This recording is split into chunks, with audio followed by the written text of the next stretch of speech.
Hey, everybody, good evening. Good evening. And as we are coming live with season 3 of the Collab Show here on Instagram Live, we are going to ask you to please share this live. We are about to do something amazing tonight, and we are. Music Group, Happy New Year to you guys. Happy New Year to you. What's happening? What's happening? What is happening? Let me go ahead and share it too. Please let me go ahead and do it likewise. This live. It will be worth everything. And if you have an independent artist that needs to be on here tonight, this is the night to come into the room, because our special guest tonight is the one and only multi-Grammy winning, nominated, multi-platinum selling Keith Pelzer is joining us to kick off season 3 here of the collab, and we are just so elated. But it's not going to be what you think it's going to be tonight. We're going to have this is a special kickoff for season 3 for all of our independent artists. And even if you are mainstream artists and you got your sign, you still need to be on this live. And please take the opportunity. If you know an independent artist or know any artist, please have them watch this live tonight. Unless they're in church, they need to be here. unless they started their 21-day fast and they're fasting and they're praying. But even if you're fasting and you're praying, once you finish, you can still pop on in. Just pop on in. So what's happening? I'm doing fabulous to be with you again for another season 3 of the collab with you with Gospel Music Buzz, and it has been a joy and a ride, and it's been just up all the way. And so I want to say Happy New Year to you, Sherwin, and to Yanette and the kids, and praying God's richest blessings on you and your family. So I'm excited. Likewise, man. Season 3, we've been doing this for a little minute now. Once you start off with season 1, you still checking it out, feeling it out. Then once you jump into season 2, then on the 3rd day, come on, someone say the 3rd day, season 3. Represent. We locked in. We are locked in. We're locked in. Okay. Well, we're ready. No, just from a sense of updates, because again, starting off at the beginning of the year, the news cycle is still a little slow, but again, everyone has been pretty busy regardless of the fact, and just kind of putting the theme together here from the award side of things. The SOAR Award, which is done in Rockford, Illinois, I believe it is, March 6th. That's happening. I personally have never been to the SOAR Awards. I've always seen it and seen everything surrounding the SOAR Awards. I know they have a pretty decent presence. Have you been to one of their award shows before? Okay, so that's coming up on March 6th. And then the 6th annual Steeple Awards, they have just recently opened their ballots for nomination. And that's going to be spring of this year, and that's going to be done in Atlanta. I've gone there at least once or twice. It's, Carlton and the group over there, they do a pretty amazing job there. So that's happening in spring. And then the 8th annual Avidity Awards also open up their nomination, and that's going to be in New Orleans. So that's going to be done in New Orleans. And, just so that's from the awards side of things. And of course, we saw the nominees today for the NAACP Image Awards, and the category there for Outstanding Gospel and Christian Song. We have Marvin Sapp, Tennessee State University, Erica Campbell, Positive, Jonathan McReynolds, Your World, which is not to be confused with Major, Whole World. World seems to be a theme right now. That's going to be... Pretty much. I should create a song and just put World in it, nominate a nomination. But you got to be good. Yeah, and we need to take some notes from our guest that's coming up really shortly. So for sure. Exactly. So now, speaking of Jonathan, this is his 3rd week as #1 on Billboard and media-based gospel airplay as well. He has that. Darnell, shout out to Monarch, the world team. Exactly. So shout out to Jonathan. Gospel airplay charts as well as Billboard 3rd week in a row. So that's what's happening. Again, there's so much more happening. We've been posting about it. And as more things start to develop, we're going to be posting. I know we're also transitioning into the Grammy season pretty soon as well, too. So that's going to be pretty exciting to track some of our favorites there. And then also, too, I think I was mentioning it, I posted about it last night, that Dante is releasing a new single tomorrow. So that's, you know, definitely keep an eye out on that. Hide Me, that's happening tomorrow. I know he's going to be on Good Morning America as well. So it's great to see him back in the saddle, just, you know, doing what he's called and what he's anointed to do. So can't wait to hear that single and check out everything that has to come. And I have to say that I'm really been thrilled over the past few years with mainstream media giving Christian artists an opportunity to share their music, and it's really has catapulted their careers in a major way, but also an opportunity of using that platform to get the message of Jesus Christ out in ways that, you know, they probably even for themselves never even thought possible. So that comes. Yeah, we see it on the Sherry Show. Yeah, the Sherry Shepherd's show, Good Morning America, and several other mainstream. So yeah, that's a great point as well. It's always good when you see that. I know Tasha Cobbs was just recently in Good Morning America as well. She was performing there. Yeah. So and I have to give a shout out to homegrown man himself, Adam Blackstone, who is nominated for NCP Image Award, as well as nominated for his project Legacy, which is amazing. And he's also nominated for a Grammy, so that is just dope. So because we ended the season speaking with his management at the ending of the last season. So definitely, absolutely. Yeah. So without further ado, everybody that you're on here, please make sure you share this live, because right now we are bringing into the room multi-Grammy winning, multi-platinum winning songwriter extraordinaire, the one and only Keith Pelzer is coming into the room right now, and I'm just elated. He should be joining us any second now. You know, he's got that high technology going on, so, you know, listen, you making it do what it do. Okay. I've never done. Can you guys hear me? Yes, we can. Very well. Okay. Yes. Yeah, I've never done. Yeah, we can hear you. Instagram, because I use a different software, so I've never been live on anybody's Instagram. So thank y'all for inviting me. First of all, the fact that you just said that you have never been live on anybody's Instagram, and that you have honored Sherwin and I to be here tonight, we do not, and I'm seriously, in all humbleness, we do not take that lightly. So thank you so much for taking time from, you know, in your schedule, but also, you know, your family, for Tina and the kids and the boys and stuff. So to spend this time with us, not just talking about you as a music professional, but we really want to tap into that deeper level of what it is in this genre called Christian music, and really talk about the weight of this genre, that we always think about numbers and spins and, you know, what are we charting, but how did the message of Christ on so many levels get lost in the vein of trying to reach a plateau that really is unreachable? Right.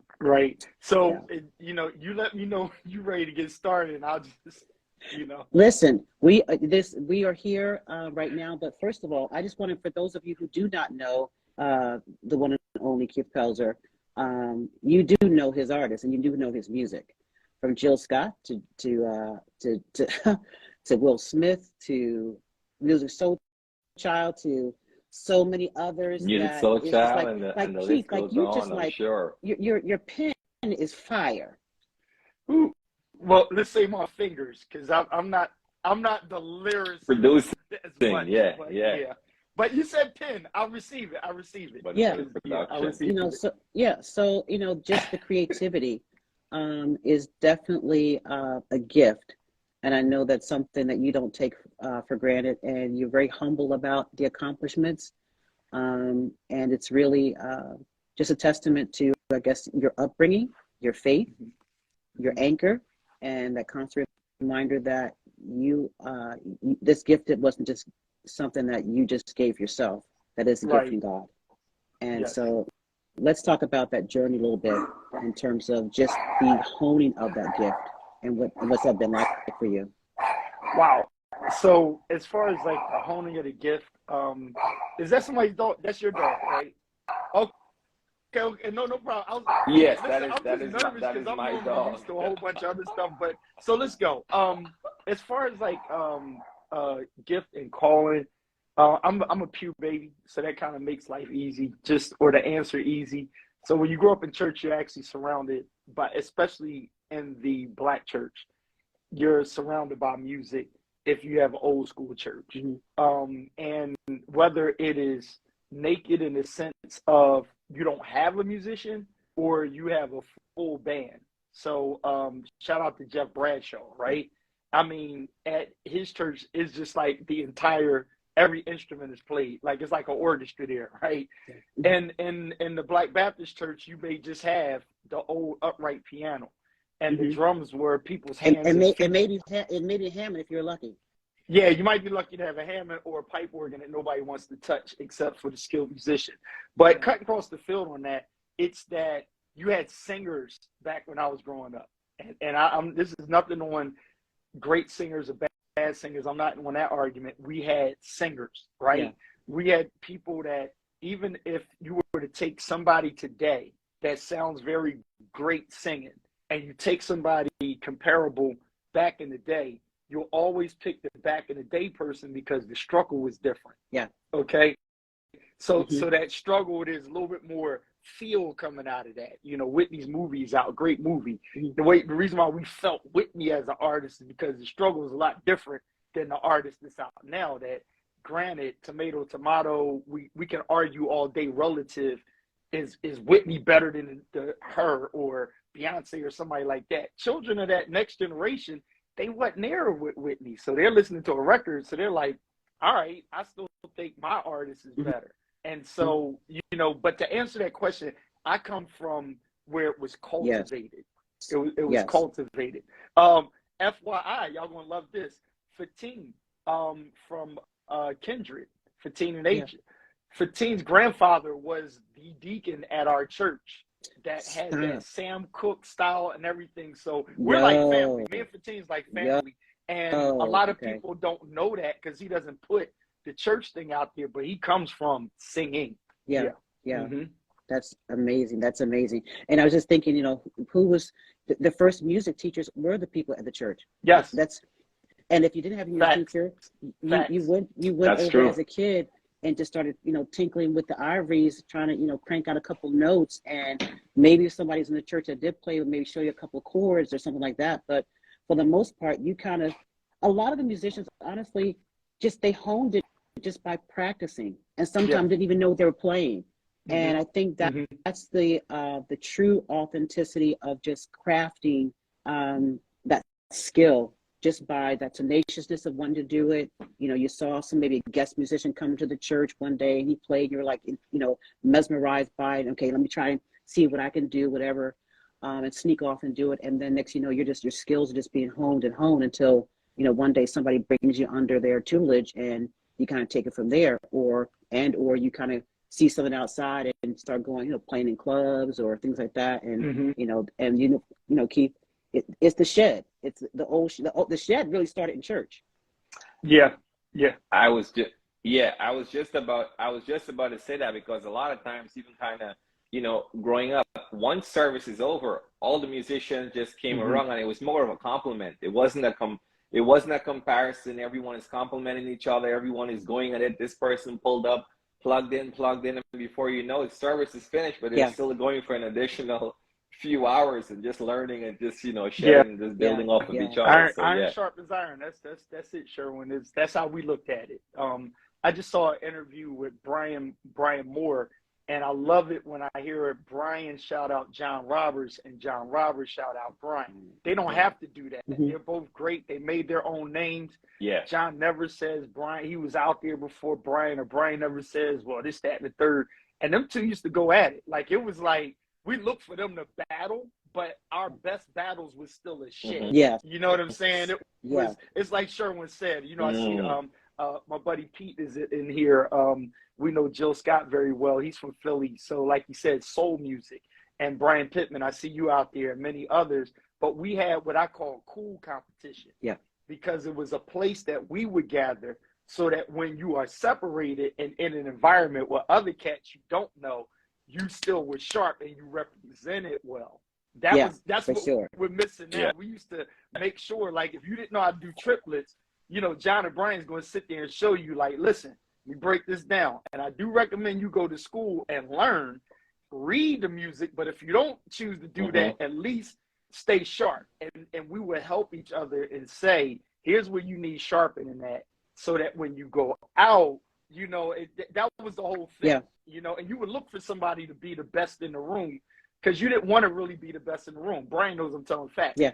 You didn't actually want to be the best in the room. You wanted somebody to come in and go like, woo, show me that. You know, and even if they only showed you a tad bit, Cheryl, and even if they only gave you a little bit, like, I can't give you all of this until everybody see me do it in the city.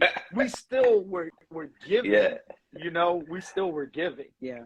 And you know what, Patrice, this might segue into a couple of things we talked about. Yeah. We weren't gaining knowledge to gain the bag. I'm gonna sit that right there. We weren't gaining. Before you do that, we need to go ahead and already put your cash app right in these comments and pin that bad boy. Because I feel the offering plate. I feel the rumbling of the offering plate already. Go ahead. No, let's go. You want to throw a question out there? I'm good. No. Keep going. I just want to make sure you. No. I said let's go. So here's something that I said on a post, and so I'm 51 now because the gray hair shows it, and a lot of cats, they'll look at where your accomplishments outside of the four walls of the church. Listen closely. They'll rate. I don't care what they tell you.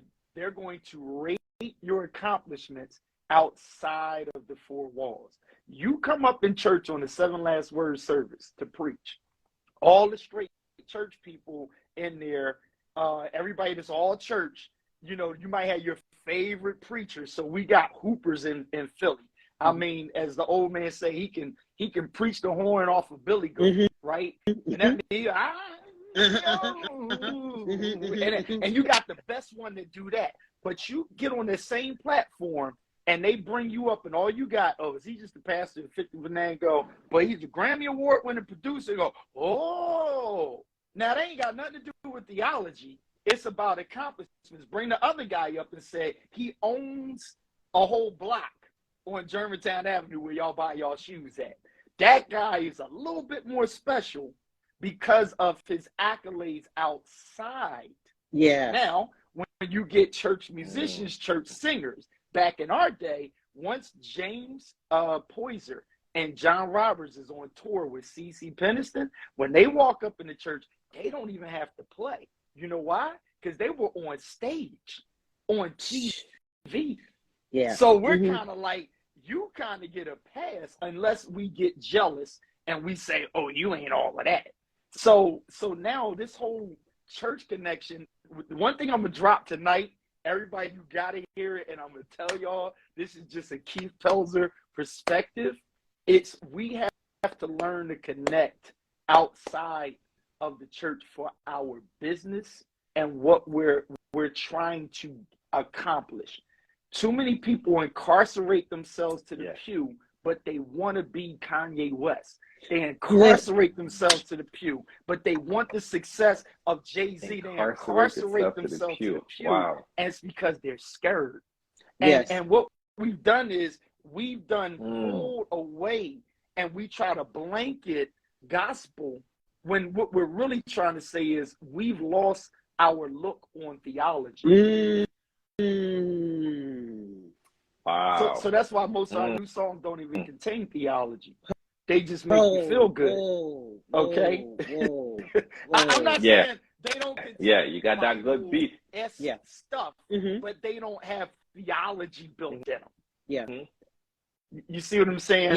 Yep. They have a little twang of seminary, and there's a line or two, but then that line is thrown out there. It's like speaking in tongues in a sermon, and nobody interpreted what you said on the 10 words you spoke in tongues. Well, if you don't have an interpreter, that sounded good, but I'm not getting the gist. And how do I walk out and understand what you just preached? And who's the edification for? There it is. So a lot of what we're McGinnis Media now, just said mic drop. Just gave you a mic drop. No, that's something that I know is going to take a whole year to unpack, because I was fortunate enough to have to go to church every Sunday that I was in town, unless I was out of town producing. You had to be there on time, as long as you was in mama's house. And I could bring R&B, hip hop, whatever, in mama's house in the basement, just watch the cussing and watch the booty songs. And mom and dad was cool, right? Because they understood secular and sacred. Yeah. Okay. So what happens is people always try to look sacred to the public, but they're trying to prosper on secular. And that's where they're having this problem at. And so when we say what's wrong with gospel music, the reality is more and more it looks secular, right? It looks secular, but here's the little twist here. The secular that we see is not so much that it's wrong, right? It's just that we've been ignoring what we actually want. So instead of just saying, I don't feel comfortable doing a song that's not talking about Christ, that's not holy, but I still want all of the secular things, you have to be honest with yourself. Because if you're not honest with yourself, you're going to use Christ to get what you want. And then we go into, what does it profit a man to gain the world and lose his soul? Listen, you pastor, because let's say that again, because for those of you who don't know, Keith is also an ordained minister. Not just growing up in the pews, but he is also an ordained minister. And so to have this perspective from the spiritual component with gospel music, we're losing the mandate for what gospel was about. It was supposed to be an avenue for the saving of souls. Yes, exactly. The avenue for saving the souls, right? So therefore, when the congregation, now this is going to hurt some people's feelings, and I'm embracing, shout out to Anton Milton, Tamika Furby, everybody, all the praise and worship leaders got it. This is not a stab at any of them. But we have, and I said this on platforms before, we have Destiny's Child and Boyz II Men on our pulpits now, right? I mean, go and stand behind the sacred desk, the desk that you don't walk up on that pulpit now. The worship leader, don't matter what they wearing, whatever, we look hip hop. Yeah, I'm not knocking that. It's just, I knew one time you wasn't in that pulpit with jeans on, right? Fact. So it's like, oh, the old people are too tight. Okay, cool. Now we done loosened up. But now we're chasing the secular industry. A lot of people don't understand this. We're chasing it. Yeah. We are chasing it. And that industry literally depends on our musicians. Facts. That's what I'm saying. Yep. They depend on the church. If you really want the show to go right, you'll have certain non-believers that are trained and professional good. But if you really need that band at the drop of the dime that's going to really do it, get the church musician. They used to it. If you jack the key up, if the auto-tune go out, they can pick you up. They got you. They don't even need transpose. You see what I'm saying? If you need to improvise or call an audible, the church musician got you. They got you. They're well trained. They play for the senior choir, the youth choir, old mama so-and-so, deacon so-and-so. They got it. Yeah. So even the random person that shows up on a Sunday and starts singing a cappella, somebody comes up, find them and just bring them in. Q3 to get behind the keys, and they're kind of okay. And then next you know, you have an accompanist out of nowhere. They teach it. They're singing total praise in the key of A flat. You know what I'm saying? It's just like you like, okay, let's do it. They're doing Fred Hammond Blessed in the key of G. I mean, whatever, dude. It's normally an E flat, but let's go. Okay. Because church musicians know how to do that. And now what happens is, but the church musician has the struggle of not being honest and saying, I want this or I want that. Now, here's a piece that folk got here. We don't go to find a gospel target job, right? Well, we go to work. Mm-hmm. We don't go to find a gospel mall. We go to work. A musician should get paid because they work. Yeah. Singers should get paid. Artists should get paid because they're artists. The thing is, the artist leans into the congregation, right, for their success. Case in point, what do? Oh, I want everybody in the church. We want pastor to promote my CD. What, to the 300 people here? There's a world of people out there that you got to reach, right? And we don't really cultivate what's necessary to get outside because we lean in on inside for what we want. Then we reverse it and say, oh, the church ain't doing nothing for me. Well, wait a minute. What happened to serve, right? Let me, this going to mess some people up. I promise you, this is just me.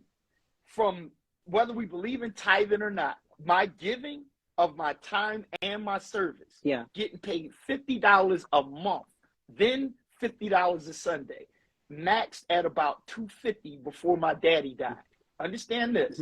And God help me, I was bringing in royalties where I was putting more in the church than I could make at my church in 1 year because I served, right? So somewhere we got so far away from the serve to the point where laziness, when you get out there in the real world, you realize it's not as easy as you thought. You don't have grandmama and them saying, oh, baby, you the best in the world. They be like, nah, you won't make the cut, which means you got to hone in on your skill. You got to practice. And the thing with gospel music is we're still stuck in trying to be the church musician and trying to be the worldly gospel artist. And what we're finding out is those humble upcoming people, they're serving, and you're caught in between trying to play both sides of the fence, and you ain't winning. Well, so, but Keith, but it links back to the question of exactly what is the gospel of Jesus Christ supposed to be saying through the musician, through the singer, because this music is not here for entertainment; it's for the saving and of souls. Right. And we are missing the point, and this is why we want to have this conversation with you, particularly about this. We are in, so many of our loved ones are dying. It's not just the pandemic, it's before the pandemic. The pandemic only started taking the covers off the fact that we are losing loved ones down to something we can't see. But what about what we can't see, which is not just what we see physically from the human flesh, but what the people that are dying spiritually? There is such a thing, and we are a faith-based Christian platform, so we can go here. There is a heaven and there is a hell. There is a reckoning. And if we say that we are believers and we are being gifted to have this vehicle of sharing the gospel of Jesus Christ through music, then please explain to me, where do we lose the mandate? So here's what's hard. So in my experience growing up, the church was the praise and worship team, right? Because you come into the building, everybody agreed, show up. It's a principle. It's like Acts chapter 2, right? Show up, right? Even if we scared, Jesus on the cross, they gathered. Book of John says they together. Here comes Jesus walking through the wall. Thomas like, yo, you sure the Lord? Are you sure? Whatever. But there's a gathering of women. They gathered at the cross, right? Peter locked up. They gathered and they prayed, right? So you have this gathering. Back in the day, there was a gathering, and then there was admonishing one another's in songs and hymns and spiritual things. Yeah. So therefore, we're all participating. I sat in some churches and watched, and we grabbed, and now you got 70-year-olds on the praise and worship team trying to sing "How Great Is Our God" and then move and stuff. And I was just like, and then I get up and sing, "I know the Lord, I know." Then everybody that feels that is like, yes, he will. And now they're participating because they're not watching me. They're doing something. So I'm coming in worship. So now when the child hears grandmama sing, not the girl or the dude up there, I don't know. When I see them up there, I'm rating them off of the artist that I know, right? So again, I ain't saying nothing's wrong with it. The thing is, once you get to the entertainment part of it, you got to follow rules that don't keep in, and then we get mad with people. Oh, this is the best record. Exactly, because it said, for God so loved the world that he gave his only begotten son.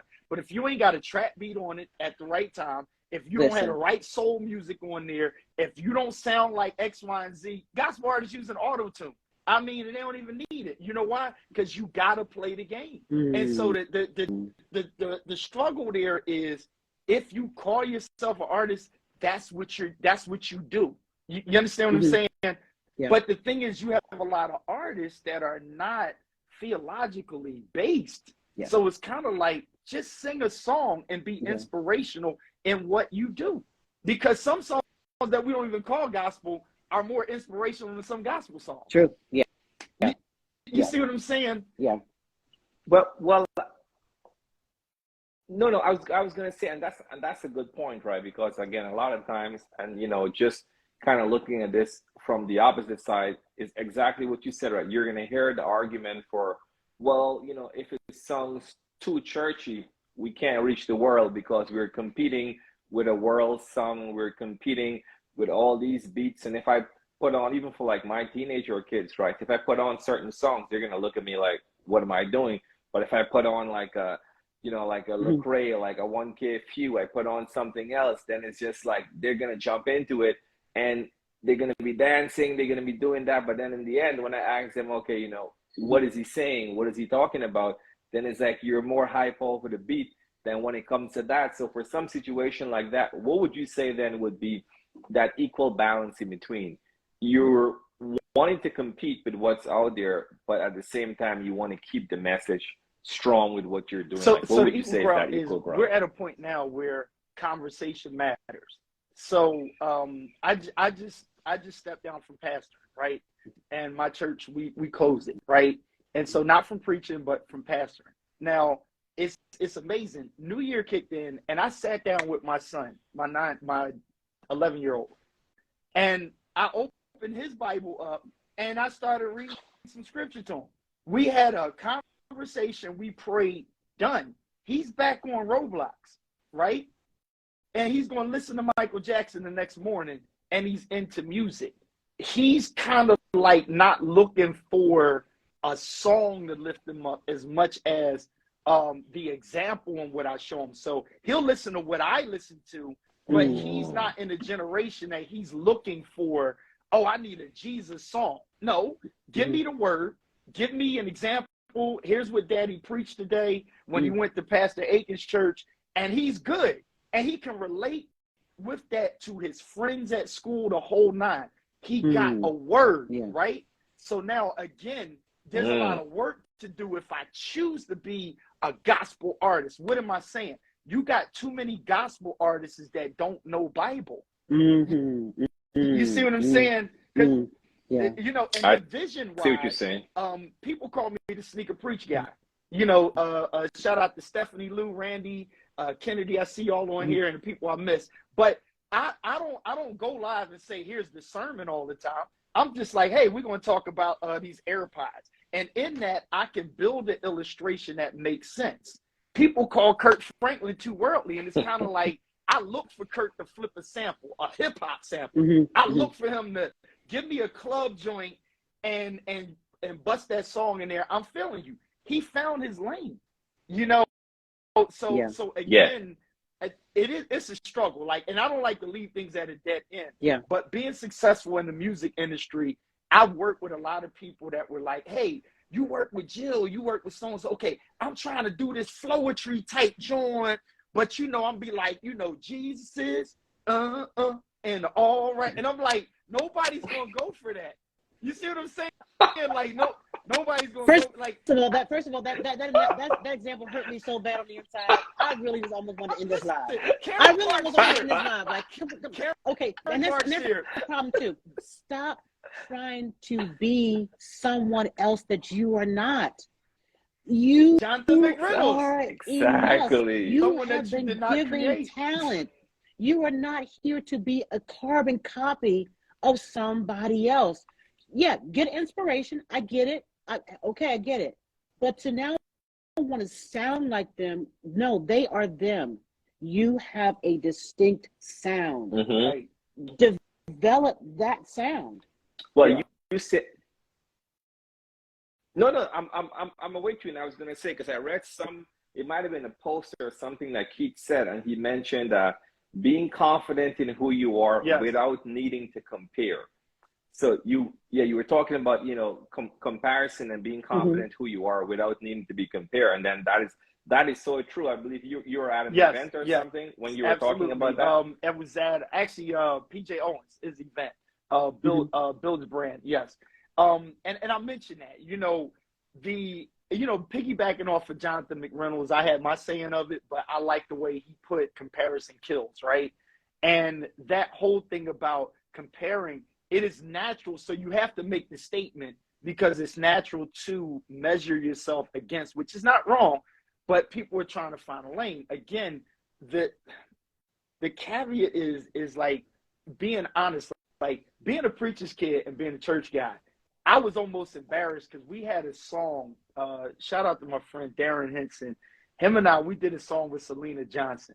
And I was so excited, so Jasmine Sullivan, straight story. Jasmine Sullivan, she was cutting the album. We did a song with Jasmine Sullivan. Pete, you gonna laugh at this.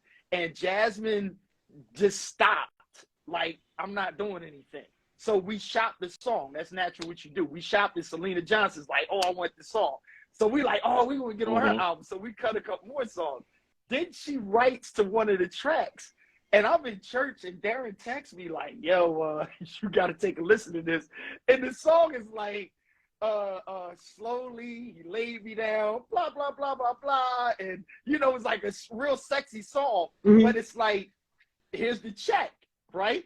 And I'm co-partner with somebody who doesn't have the same exact beliefs as me. Spiritual guy, nothing on Darren Henson, but it's like, so I'm sitting there like, I don't want to mess the money up. I don't want to mess the bag up. Like, oh, that's against my faith. I was just like, yo, this the industry we in. So the song came out, right? And people go, what you working on? And you like, I did a couple of songs with so-and-so. You know somebody what? goes, I like that joint you did with Selena Johnson. He laid me down for my back. Whoa. But here's the thing I learned. Everybody who's trying to get on a record, they ain't criticizing. The people that want to get on the record, but they're like them scribes and Pharisees, see, I wouldn't do that. Yeah. Dog, you ain't have to pay the bills I paid, right? And my faith is strong enough that I understand the difference between work, you understand what I'm saying, and my worship. This was work. And that's what most people don't understand. This was work. Yeah. And so I didn't give her the lyrics. I did my part. And you do have to judge how much, but it's one of those things that it's like the Matrix. If you know, you know. And there's a lot of people trying to do it in the gospel industry, but they don't have that. They know. They don't get it because they're stuck. They're stuck and they haven't seen that the reach is outside of the four walls. Yeah. And how do you and you talk about earlier on when we got started that they're afraid. What is it they're afraid of? Are they afraid? I have an idea, but you are, I guess, this is for you. I'm gonna leave this out for you. I'm gonna put this out for you. What is it they're afraid of? The industry. The industry's hard. Industry ain't easy, right? And safely enough, as much as people talk about church hurt, they like knowing that they can go back home or there's a home somewhere. Yeah. Even if you don't have a home, you can find a home somewhere where people, oh, come on, we love you. We're going to pray for you. You need that prayer. The industry don't give a daggone about you. I'm be careful what I say, I'm preaching, but the industry don't care, right? The industry don't really have no feelings. It seems like it, but the industry don't. And you got to be tough. Like, you got to be able to understand, yo, you worked on this all night and you swear it's the best thing. And all your friends say, oh, that's a hit. That's a Grammy. And they like, that joint garbage. See, church is the place where it's like, oh, this is spiritual, so it just got to fly. But it's like, if you're trying to sell records and stuff, you got to play by a different rule. And so that kind of makes things, a little tough there. And back to a point that you mentioned, when you say gospel music, I think it was Donnie McClurkin or somebody that mentioned, and they argue gospel music, right? So if it's gospel music, it's about the gospel. One point I can help people out with is stop talking prosperity gospel, especially as an artist, right? Like, be real careful with that, because there's enough encouragement in the world to get stuff. Yeah. Okay. There's enough encouragement to get the cars, to get the cribs and all that, you know, flip something, stocks, whatever. There's enough of that in the world. The conviction, what you said earlier, this is a gospel platform. The wages of sin is death, and the gift of God is eternal life through Jesus Christ our Lord. That is the inward that comes out in your life, not just as an artist, right? Yeah. Because then you'll find, what is it spiritual that people need? You know, what scriptures can I lift up that's not so controversial, but it's inspiring? And when I draw people like a miracle, it's the conversation that makes the difference. Yeah. You know, Jesus and the woman at the well, Jesus and Nicodemus, it's the conversation that made the difference. See, the following was there, right? You know, coming in on a donkey, but it's the conversation that makes the difference. So it's really digging into what's the conversation of the artist in the industry. That's a rough thing. Like, what's because the word that we talked about earlier is the call. What's the calling on your life? Because if you really understand your calling, you won't get caught up in what is unsuccessful. That's the other thing. Because we start to get weary and well doing because we don't reach a certain level of success. And then we kind of look at God like, if I'm giving your word, all these things shall be added unto me. What things? Are you out of line with purpose? You know, it's not easy. Like, this is one of the harder platforms because there's no quick answer. And then you got to look at the Kirks. You got to look at the Ties and stuff. Shout out to Ty Tribbett. I love him to death. But it's like, once he said everything new, and it's like, dang, look at his crib. It's like, for some people, it's like, yo, I'm trying to get to that level. And then other people was like, I've been doing this longer than you, and I ain't on that level. So now we go back to his old record, same God. It's like, well, God ain't doing that for me, so something must be wrong. So then what do? The heck with the church. They go straight to the world, but you late in the game now because that's not how you started. And how about the fact that success is not always going to look, as you said, it's not always about money. Because at the end of the day, Keith, no matter how big your house is, no matter how many cars you have, when you leave here, naked you came and naked you will leave. Absolutely. So that the core foundation of why you are playing what you're playing in the gospel music industry, why you're singing what you're singing in the gospel music industry. The gospel isn't about, as you said, the prosperity in a financial way. It's about the prosperity of your soul. Did the transformation of my character change? Did I not? Did my cursing go down from 5 words this week to 4 down next week, and to know that no longer I'm not swearing anymore? You know, that whole thing about loving your, you know, not whole thing, but Jesus said about loving your enemies. You know, it's easy to love those you know, that you see, but those who despitefully use you. Man, you're in the music industry. We're in the gospel music industry. How many people can you say have despitefully used us through this whole process? Yes. And yet we are called to have a character posture that only comes with that relationship. The conversation that Jesus is having with the woman at the well is offering her a peace because he knew that she was really hurting. It really was nothing about the husbands. The husbands were just an outward demonstration of a brokenness that was on the inside. And when he recognized and what he knew what she really needed and what she was really thirsting after, and when he finally shared that with her, she didn't go out and get another husband. She went, I'm going to tell the people back here because I just got set free. So my question is, are we really out here in gospel music trying to help people be set free? Everybody's not going to get that mansion. Everybody's not going to be off of welfare. But where is our heart posture? Did a heart change? Do we really have worship service anymore where you say, you know what? I just want to come and lay at the altar because I'm so broken.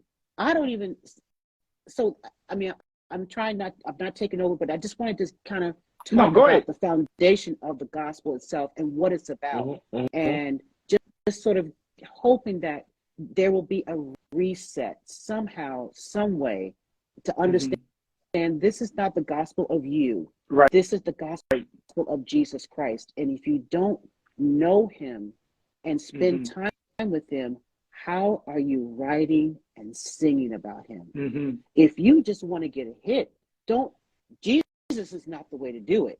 Just go to the secular world, do your thing, have fun. But when you're talking about Jesus, that's a whole nother conversation. Well, you know what I love and I missed about live recordings? It's when, like, now we have the ability to create and build sanctuaries that are recording studios. So here's I don't want to let too much out the bag, but one of the ideas that, you know, I talked with some builders about was to transform a quaint sized church into a actual production studio where when you go in to have service, everything is mic'd and all you got to do is hit record on Pro Tools.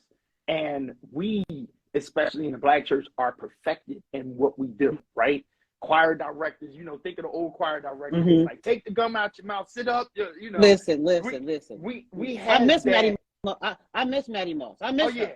Yeah, you get that note wrong, baby. You somebody in it, or you right there, you off. Come on, get that right, or you know, or somebody you kind of snitch like, yo, boy, he gotta get that note up. Okay, but what I'm saying is that, and you sing the same songs almost every other week, so you have the musicians know the song like the back of their head, so they would start and play, but you're actually capturing a live worship service, right? Because remember, we're leading into the sermon, so there's no reason that praise and worship teams or choirs in churches now, especially churches that got money, right? Build the recording studio in the facility, mic the stuff, and have it all set up. And most churches have it now, but intentionally record that, because we do live recordings, right? And the live recordings, okay, we stop, start, whatever. But if you do the same song like 4 Sundays out of a month, you know, you got a good take of that yo, you can just throw it on a release, and now you already have free advertisement as an artist that serves at a location. So here's the thing about secular, when they not on tour, they not just going to be at a small venue and grab the mic and sing because I need to get paid. But for the gospel artists, right? If you have a church home, you are always in practice, but it's called serving, right? The road respects you because people outside of there want to see you. But if nobody books you and you serving at a church, you already have an instant audience. You see what I'm saying? Like, you already have an instant audience. So the venues are not, but like church services. So I'm sitting there like, I want to help people like solve the problem. Elevation worship was one of the best to do it, and everybody just missed it. I'm like, Steve Furtick, they sitting there like, okay, we're gonna record this. Our praise team is the group. You see what I'm saying? So the group is kind of like, if nobody books this Sunday morning, we on stage. I mean, and then here's our CD. Right into right here, and the message is following what the pastor's preaching. You got what I'm saying? Yes. So there's a connection. Yes. Not no random, my bishop, everybody, TD Jakes is everybody bishop. You know, and it's like, where's your home church at? You don't even live in Texas. So where's your church at? What's your theology you're following? So when you sing, you got what I'm saying? And what you said, I want to have a conversation when you put the mic down. Okay?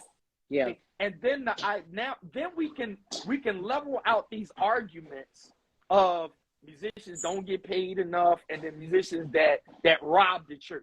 There's two things there. It's the ones that want $500 a Sunday. It's only 3 members in that church. Where the money coming from? Okay. And then you got 20,000 members, and you trying to pay the musician $200 for 4 services. I mean, well, Keith, go back to your example. As you're saying, you know, even in your giving, and then we're not going to talk about, you know, what that was, but in your giving, when you're getting, you know, as you said, you know, $50 for whatever amounts of Sundays that you're working, what you're putting in just in one, one contribution of tithe and offering, the royalties, whatever. It was never necessarily about, oh, I need them to pay me equal to what the world's paying me. It was the fact that you knew you were serving. Yes. And that same $50 or whatever you had, all you were doing was putting it back into the church that you were serving anyway. So this is why pastors, it's very important who the pastor is, right? It's very important about the ministerial structure that understands, right? I was fortunate enough to be in there with my father. My father flipped his salary with mine because he knew what I brought to the table, but he didn't owe me that because I was cool. I was just like, double tithing because I was like, thanks, Dad, but I'm good because I'm being blessed out here, right? So that's the thing about understanding, am I doing this for work or is it strictly worship? If it's strictly worship, I mean, give it. But if it's going to be a job, you got to help that church grow, or you got to show them what you're bringing to the table. And then we're talking about artists. Yes. Artists, when you become an artist, you're so busy honing in on being the artist that you don't really have the time that you want, so you got to go all in. And the other thing I just don't understand, just keep creating. This is how Vidal and Drake, Carvin and Ivan, Darren Henson, and myself at A Touch of Jazz, we won because we never stopped creating. So either I was in church playing or I was at the studio playing. And at the studio playing, I was recording. At the church playing, I was coming up with ideas. And vice versa, it all worked together. So when the artist came to the studio, I got 20,000 ideas. He Loves Me was easy. I was sitting there, built that off of the first chord out of Hezekiah Walker's song. I'll Make It. Wow. First chord, the way I played that, that's one that sound beautiful. Left church, went down to the studio, recorded that because I had a place of serving. And once you have a place of serving, then everything else opens up, and you got to get over the phobia of the judgmental people. I never had to go out and talk again. About, say that again. You have to hear you in the back. You have to get over. It's like your clothing. If you need to go to the hip hop awards with your clothing, go to the hip hop awards. Like, don't have nobody, you got to go only to the Christian thing and this, that, and the third, because somebody's going to Nicodemus or Woman at the Well you, and you're going to be able to minister to them. That's how I believe.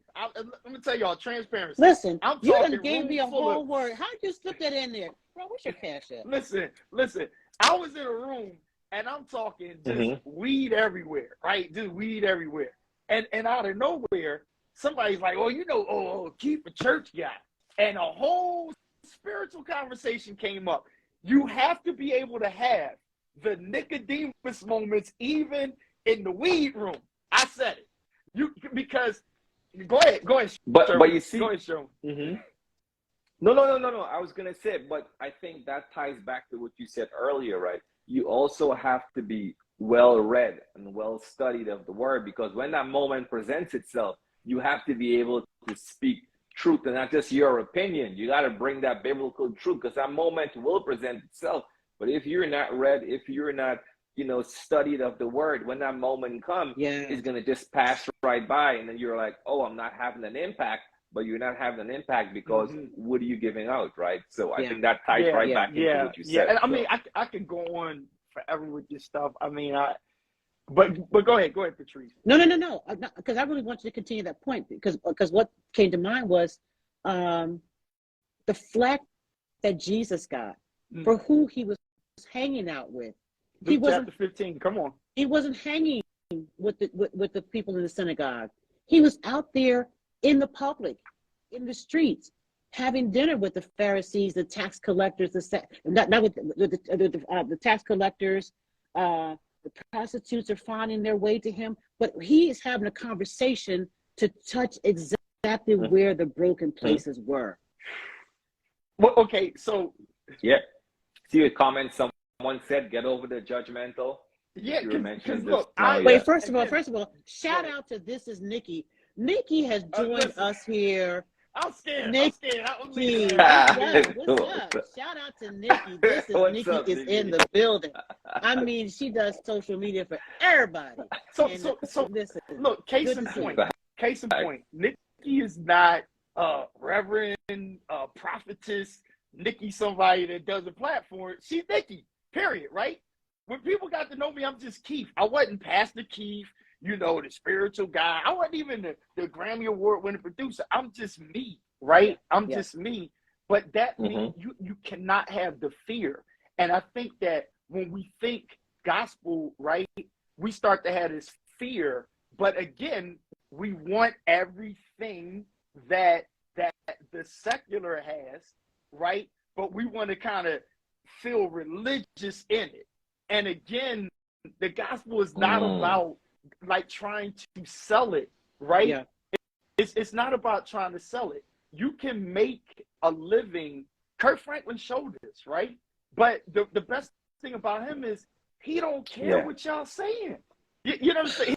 He got over it. He got over it. And he still met everybody. Like, that's how you win. Yeah. So you were in the room. When I finally was in LA working at what is it? Universal Studios. And it was a Dr. Dre session, and the engineer worked with Kirk Frank. He was like, "Yo, you a church guy too? You music? Yeah, we worked with Kurt. Like, he's a cool dude, down to earth." And it's kind of like it's the conversation that they remembered more so. You know what I'm saying? Than feeling condemned because he was there. And the one thing they said is when you try to be too much like the world rather than be yourself, that's when people find you corny. You understand what I'm saying? Yeah. Like they find you corny. Yeah. So again, I think that we're in a day and age where, and I learned this. Nobody needs to jump on in the pandemic. Well, I know he's all right.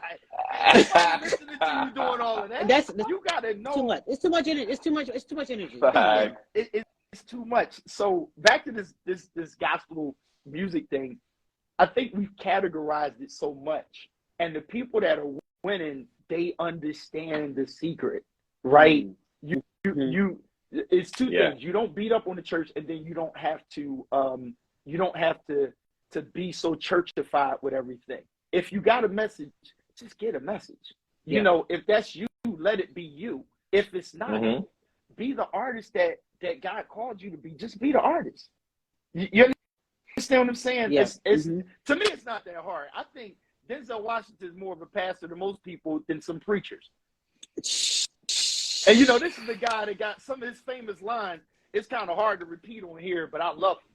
You understand what I'm saying? Some of his famous lines, but when that man talks, you shut up and you listen. You know, but if he had to try to be the gospel Denzel Washington, we'd never have Denzel Washington. But you still get the gospel from him. You know, your DNA is what it is. You have certain people like the Clark sisters. That's their destiny to be that way. You know, the James Clevelands of our time, that's their destiny. We're in the 2000s now. So stuff is different, and we don't have to chase to win. We can still win, but now win is relative because the win we're talking about in the gospel is about souls. You see? And if we only rating souls off of record sales, we done lost anyway because most of that money you got and most of the sales, no souls got saved. You just got money in your pocket. That's exactly it. Say it. You understand? You just got money in your pocket. You ain't win no souls. So you can't really rate it in there. So if it's getting the material out, if it's getting the information out, enjoy the walk, enjoy the creativity, but lean into understanding like Issachar. Understand the times. Yes. So we don't have to be mad with Ty's new single. We don't have to be mad with the next artist that put out this, that, and the third. Just use your discernment and find out what God's calling you to do. So I'm ready to do a gospel project. I'm not going to do it anytime real soon, but when I do it, it's going to be intentional, right? It's going to make sense, and it's not going to try to be too much of the world, and it's not, we got to take it back old school. It's going to be relevant for what's right now and unique in what it's doing. For sure. Wow. Keith, listen. Keith, we got to get Keith back. It's already 9:01. It's so broad. Like, I didn't get to ask about his camera. I didn't even get to ask about his cameras for my own self. Y'all got me on this. This is humbling because I'll be trying to do all the cameras and everything. This is the phone. I'm like, Okay, I okay. didn't even get to Keith, ask all the other listen, stuff. consider this we your gotta get it reasonable back. service, bro. This is your reasonable service, bro. This is what you did. And because of your reasonable service, you are going to be doubly blessed for coming on here and just, hanging with us tonight. But like I said, I really wanted you also to just pour in, because like you said, know the times that we're living in. Mm-hmm. I'm not going to sit here and debate anybody on Christian hip hop, whether or not you can be classify hip hop as Christian because it came from blah. I'm not even going to go into all that. Mm-hmm. Know the times, know your audience, because what is really important is the message. It's the message. It's the message of Jesus Christ, man. Mm-hmm. They're not going to go for the grandma with the doily and the skirt and the lap scarf. Right. In certain areas, that's not going to work. But it's the message, because the truth be told, come on, Keith, some of the meanest women had the doilies on and the lap scarf. Let's come on. So let's talk about heart transformation. Let's talk about character transformation. Mm-hmm. Let's talk about reflecting the image of Jesus Christ here and now. What would the old phrasing, like, what was it, 20 plus years ago, the WWJ did, what would Jesus do? Mm-hmm. Like, really? Okay, so let's use our imagination for a minute. We're going to have an imagination moment. Okay. In your sanctified imagination, 2023, then tipped into 2023. Okay. What would you think Jesus will be doing in 2023? Turning over tables, buildings, streets, pulpits. I'm sorry. Jesus will be turning over pulpits. Like, what y'all doing up in here? Go sit down somewhere. What are you doing? That's not the gospel. What you talking about? They need a mentoring class for how to invest their money. They don't need that, sir. I'm sorry. No, I know, and I gave the room for it. The wages of sin is death, but the gift of God is eternal life, Jesus Christ our Lord. Same message. Same message. And out in the streets while people running inside. I have no problem with church. And catch me when I say this. I stopped mine. It's funny that guys move me on these platforms early. I stopped because my brother Pete is on here. He's out in Vegas, him and his lovely wife. I see Brian Pittman. I see all these different people, Nikki joined, different folks. The pandemic allowed us to reach way outside of our vicinity, right? Mm-hmm. We've been arguing, we got to reach outside the walls and this, that, and the third. And you start to realize that inside the walls, it is kind of just dissipated and went down, right? Because it's traditions that were dying out. Then there is a gathering that where people are creative enough to facilitate what we want. And a lot of times we ignore this part of the gospel and the word of God, that the time is going to come where people, they just going to be having that itchy thing, right? Itchy. They just, everything, they want something itchy. Everything got to be itchy. And that's the problem with gospel music. We're giving up the itchy, right? We're giving up the itchy. If you're doing secular music, it's not called itchy. It's just entertainment, right? Mm-hmm. But if you go in gospel, you got to be careful not to make it itchy. Because if you gospelize, oh, look at what I got. You gospelize, oh, you can have it. You can this, that, and the third. You might as well just, just said, I got this, that, and the third. Just do that. And you literally have to separate it. Because, again, we know about Jesus being a carpenter, correct? Right? Joseph Carpenter, right? But how much of the gospel shows you the carpentry work of Jesus Christ? That's none. That's an occupation, right? It focuses on relationship, right? So it, for me, music was work. I'm talking work. But everybody asks me about my work because they're entertained by it. I worked at the post office night shift, and I told a lot of people, and they weren't really interested in me flipping mail. But that was work for me, and I'm trying to tell people, that's good. Oh, that's good. Thank you. Okay. They back to the music, but I'm still like, music is work. Now, when you ask me about church, that wasn't work. That was serving. Even though I did work, right? It was serving. So here's the point. obedience is better than sacrifice. Here's my spin. This is not theological debate. This is just Keith Pelzer Holy Ghost imagination, right? Obedience is better than sacrifice. I said this on Sunday. When you look at obedience is better, right? You look at sacrifice. Sacrifice with serving in the gospel is more so like, I don't really feel like it, or it's a struggle, people yelling at me, this, that, and the third. You do it because it's sacrifice, right? Daring is a piece of sacrifice, but the obedience of it always overrides how you feel and your emotions in the sacrifice of there you go. Come on. So when you take Jesus going to the cross, it was the obedience in going to the cross, but he himself was the sacrifice. He came down through 42 generations as the sacrifice, right? Even when it said, oh, like drops of blood, and they put crown of thorns on his head and feet, and he prayed, and the angel, they strengthened him in the prayer, because that's the sacrifice, humanistic, as Pastor Waller would say, kenosis, right? In that kenosis, that body, you have this sacrifice. But now the spirit man says, here's the obedience. The obedience says, that's where in our minds, scopeo, speak those things though they're not, and all that, blah, blah, blah. And then, you know, looking beyond, that's the idea where Paul says, think on these things, right?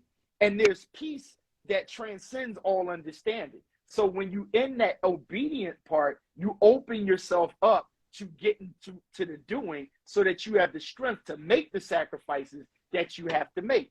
And so when you understand obedience, be obedient to what God called you to do, and then any sacrifices you have to make, you'll be better at doing the sacrifice. And when you put those two together, you have better, but they work together.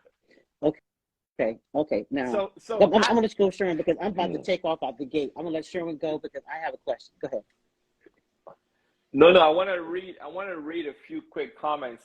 Pete said something earlier. He said Jesus was a rebel. Gospel music should be rebellious with his tone. When we were talking about something earlier, I thought that was good with what he said there. Yeah, and then in terms of, you know, obedience being better than sacrifice, I love the way how you keep going back to the serving part, the work part, because I think that is so, you know, that is so imperative to keep that servitude. And even one thing you said earlier that really stuck with me is when you mentioned about, you know, if a musician is at a church and the church is small, the musician wants a large amount to be paid to them on a Sunday, but what are they doing to help to grow the church, to help to do other stuff? Who are you mentoring when you're out gigging? Who can come in and backfill for you? So it's just like, you know, I've been serving in church for a while, and I understand what that looks like. When, you know, I've never been paid to serve in church because our church hasn't been, you know, to that size. But, you know, I show up, I serve, I do what I have to do, whether it's ushering, I'm on the media team, whatever it is. But I think that's like the mindset. That's the mindset you need to get. It's like, hey, this is my reasonable service.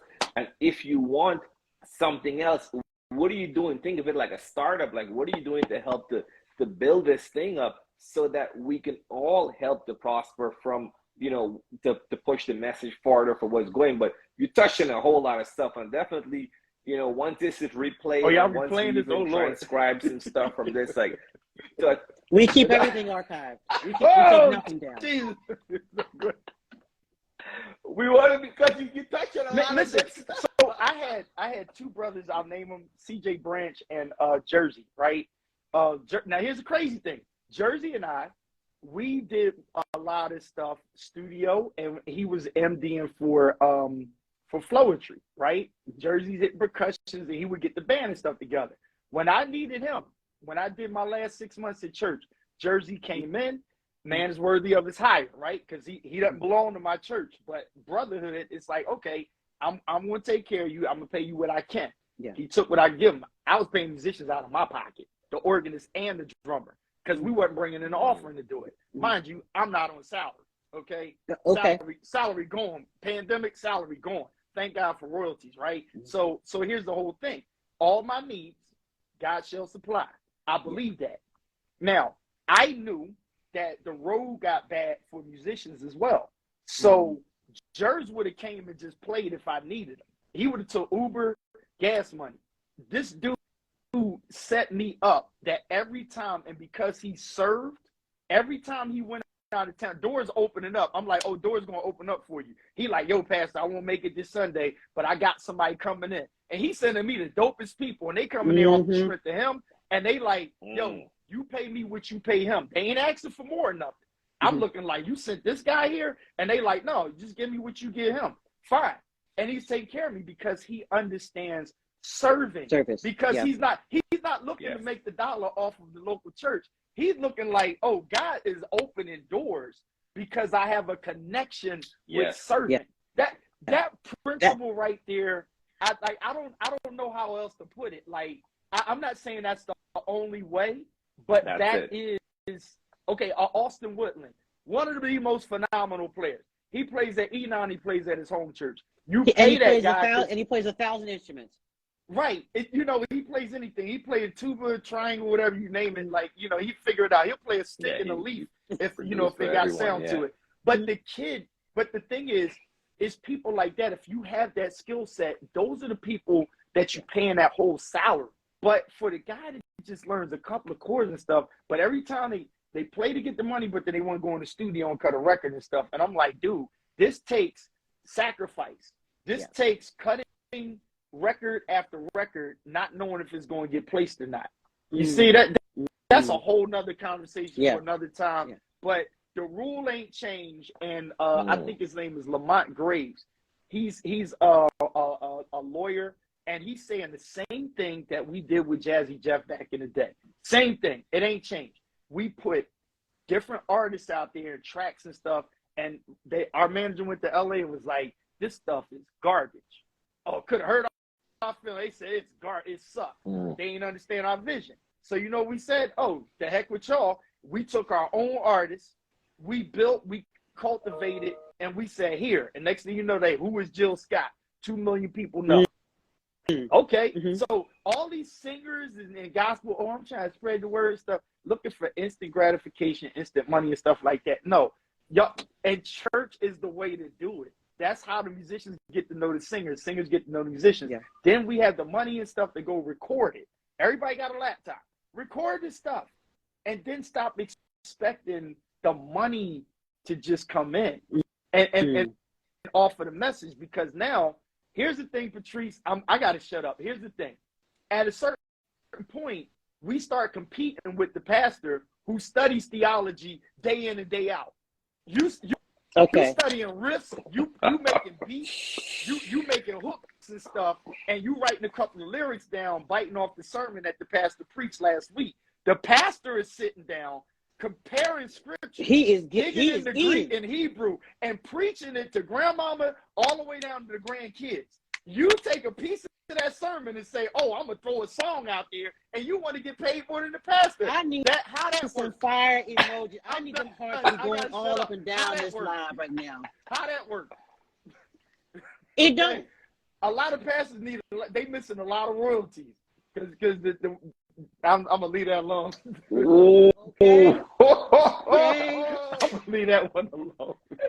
They missing a lot of royalties, boy. Them nuggets that people shout around on church, somebody in the car like, ooh, that's good. And they going in there with that pen and they throw it in the song and everybody like, woo. I think some people done titled their albums off and passed the sermon. They ain't give them no mercy. Mercy. Mercy. Y'all cut me off. I got it. Mercy. Wait. Hey, Keith, I got one better than Stop how about some of these slogans and some of these apparel lines that came out of that sermon from Sunday school? And you're like, wait a minute, let me put this on a shirt, and I'm selling like 10,000 of these shirts because I just got it right off. I came fresh from church. Let me get this here. Let me stamp this on this here 100% cotton. Well, come on now. Yeah, we getting a lot of ideas. Shout out to the past. There's a lot of ideas coming. Listen. This. No, I just want you to know. Patrice, we gotta bring it back. here. That's when we gotta bring it back. That's for sure. Keith, listen. I'm sorry, I didn't mean to do that. No. Please. You know what? This is why a real conversation. It's time for all of that fluff to be cast out the window, because what I said in the very beginning as we were setting the foundation for this conversation anyway. We are living in times where we've lost artist after artist. People are leaving here. They're leaving here for different reasons. We're losing family members, loved ones left behind, kids without parents. And we want to do and use this as an opportunity, as a reset. What really matters, you know, is the gospel of Jesus Christ through music, through the gospel music industry, through the CCM industry, a reset. Let's come back to the table and say, what are we really doing? You know, we have to do, Patrice, we have to embrace, okay, so that it has to be a connection. So it's not like a beat up on the musicians, the artists, and or the pastor, right? So there has to be immersion in the conversation, has to be there. I just seen Dr. Holcomb, Angel. Our friend Damon Richardson, he literally just sits, shout out to Eric Mason, they just sit in the word of God. They help you to know how to answer the 5%ers, the Jewish guys, the Muslim, all that. You know, they help you to have a conversation. They don't just holler at you, this, that, and the third. They're helping you decode. We're not saying grandmama was wrong, but we saying that was incorrect interpretation of that passage of scripture, right? So you take that knowledge, because our kids are more educated, right? It's not that we were dummies or something. It's just like they're going to dig through and surf through YouTube, internet, whatever, and be like, that's not what that text means, right? So here's the thing. When the preacher loses the crowd, the preacher can't run nowhere and preach as easy as the musician can just go play somewhere, right? The preacher's stuck right there. He can't go nowhere. The artist can go anywhere they want and find a new audience. But if we understand that theology and our scriptural basis matters, and we can have a conversation decoded. That's what podcasts are all about. Podcasts are about breaking down whatever the subject is. It's the details behind what we're doing. I would say look at the podcast of the artist more so than the record. Let that sink in. Because on the podcast, you can't sing your way through the song, right? You got to talk your way through the song. And then we're going to understand where the heart is. And there, to your point, Patrice, now we understand where your heart is towards the gospel. So now we get to the rich young ruler, right? Real religious on the outside, good tithing, paying numbers, right? Did everything right, crossed the T's, dot the I's. And then Jesus pulls him down to the pivot of love. Yeah. And he's like, I don't know about that. Here we go. So now that's the pure essence of the gospel. Do I really love one another? Because if I do, it's going to come through my pen. It's going to come through my singing. It's going to come through my music. All of that's going to push through. Just as an artist that loves what they do and loves people, it's going to push through. I'm going to put this here, and this may spin off to another 15 minutes. I don't know if it will or not, but wouldn't it be interesting if gospel music artists, be it we play, be we sing, be we write, truly consider themselves a disciple of Jesus Christ? And if you are a disciple of Jesus Christ, then you are always ready to give a word in season. You gave the example that, you know, here you're walking in, it's foggy in that joint, and then somebody says, well, here's the preacher boy, here's the, whatever, and then you end up into a conversation or a discourse about scripture and faith and just the whole overall experience. But Keith, that also comes from the fact that you're able to have that conversation because you have something to draw from. Right. Yeah. You can't draw from an empty well. Right. And so there lies the obedience. You hit it. Yeah. That's the obedient part. Because sometimes we don't want to deal with the sacrifice of getting something to draw from, right? But the obedience, right, is the spirit. Watch this here. The spirit, right? So when Jesus himself, flesh-wise, was struggling towards sacrifice, the obedience was the push. So those of us who are saved, because here's the problem. Once we started getting into this gospel artist thing, the key word is artist, right? Yeah. The key word is artist. The goal for most is to sell the CD, right? To sell the record, to get spins, you know, download, and now you chase numbers. So once you start going into that rule, you're pulling away from the gospel part, and you're more so going artist part. Yeah. And as you go more artist and you pull away from gospel, you have to have some kind of connection that now it pulls you back to what's your conversation. Yeah. You see? Yeah. So it is a struggle. I truly believe that messages should come through music and all, you know, circles of influences. My buddy, uncle in the ministry, Pastor James Morris, would say, and all of our circles of influence. So whatever it is that you do, the circle of influence. I love your gear. Let's shout out the gear.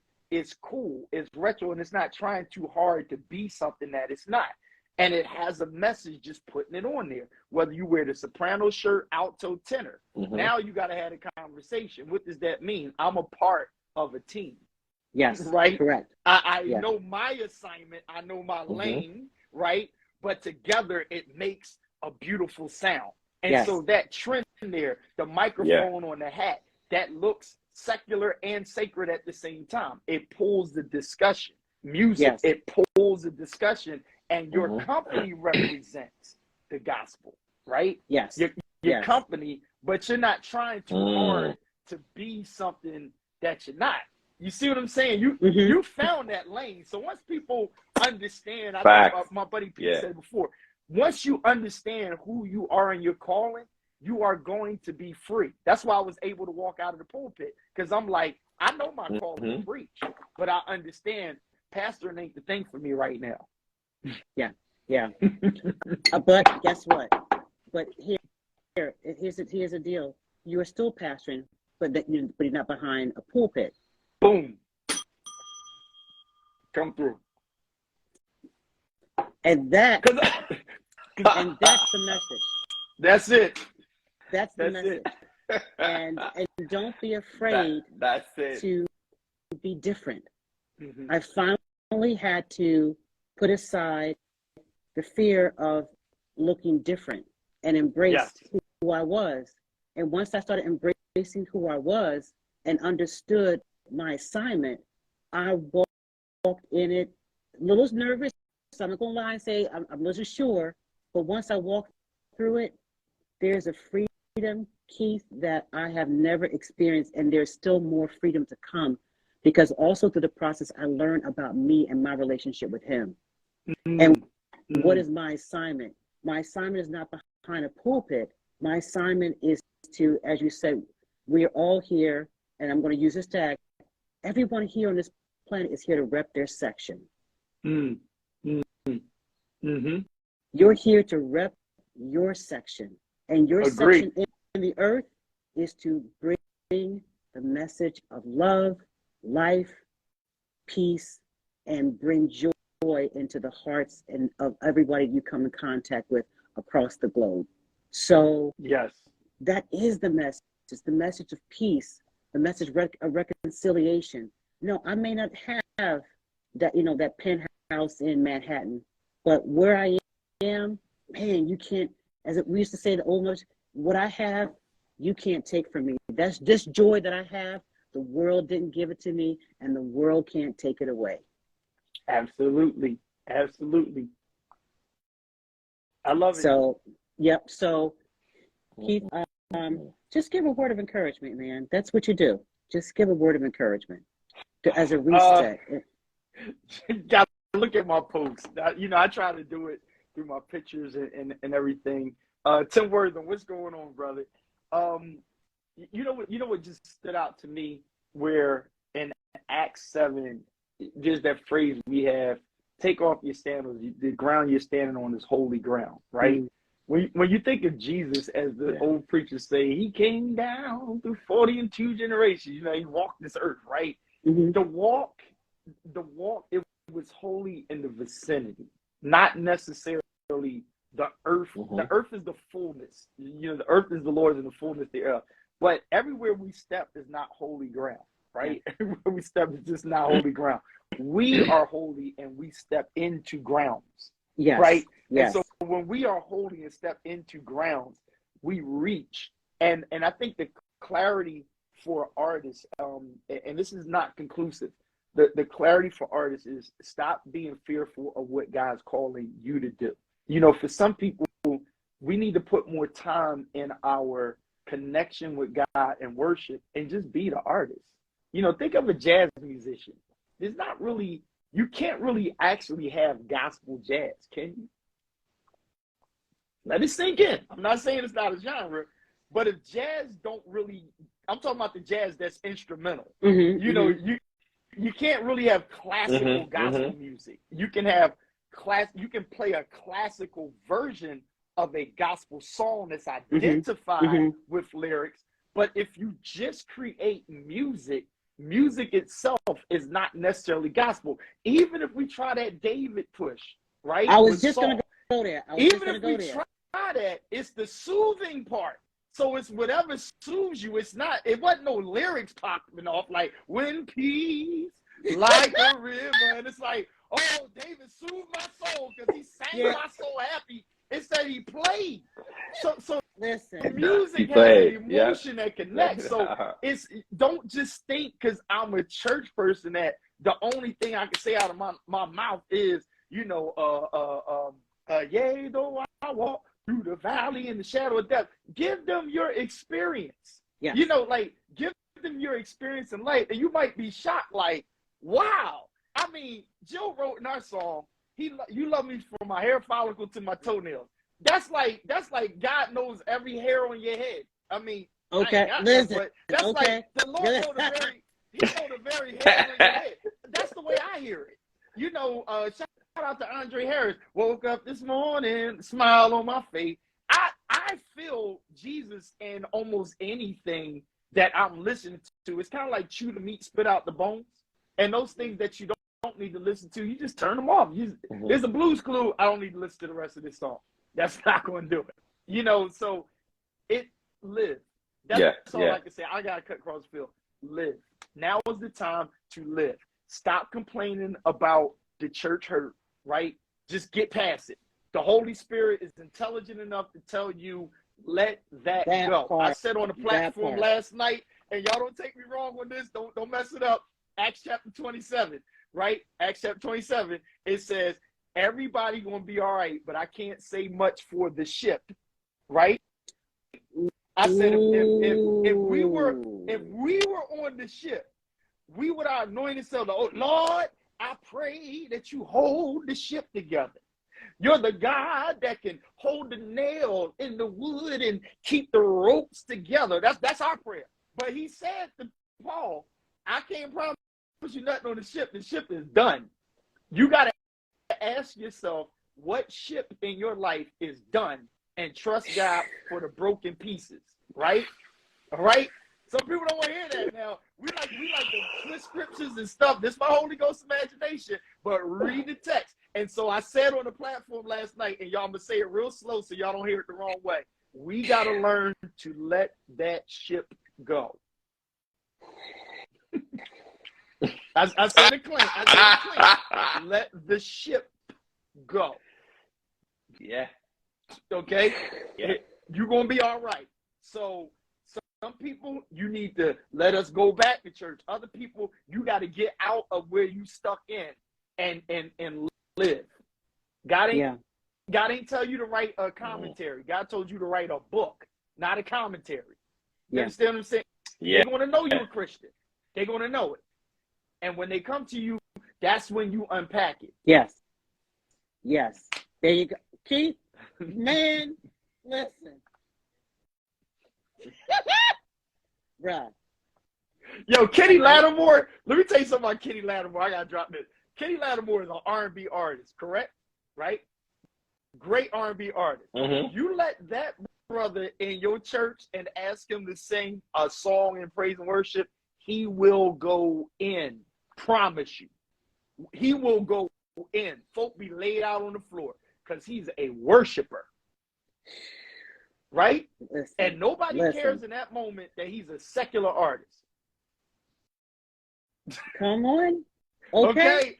I ain't telling everybody to quit gospel. It's the heart I'm just posture. saying, understand it so that when you call yourself a gospel artist, be that gospel. Like, live it. And then be creative. Pete said it again. He's preaching. Me and Pete kind of look alike. He's more handsome than me, better beard. But here's the thing: the I am in you, the who God called you to be. So with Christ in us, there's an I am that stands out. Who am I? I'm done. I would drop my mic. My comments stop rolling. So I'm looking on my other phone and I'm like, oh, Listen, okay. I'm not gonna say that. Listen, Wow. listen, Keith. Okay, first of all, you have to come back, and you have to come back. And yes. and be humble enough to serve. Just be humble enough to serve and come back up here. But you're gonna hook this up. Don't worry about it. I know you're gonna. But yes. Anyway, everybody, please put your hearts in there, thanking the one and only I'm gonna say rap, but I'm gonna do that. Keith Pelzer in the building, who came here and brought a word. I need some fire, some heart. Appreciate you. Thank you so much, Keith, for really kicking off season 3, because this is really the trajectory in which we're going. And we are so thankful to have you come here and help lay the foundation for us for this year, because there's some things that's going to happen and we don't even know what it looks like, but we wanted to know, and Shirley and I both wanted to even have our own selves reset. You know, that we don't get lost in this thing called social media, but remember what our calling is supposed to be in this part of the vineyard. So thank you so much for that. I really appreciate it. Thank you, Cheryl. Oh, for sure. Yeah. Cheryl, anything you want to say?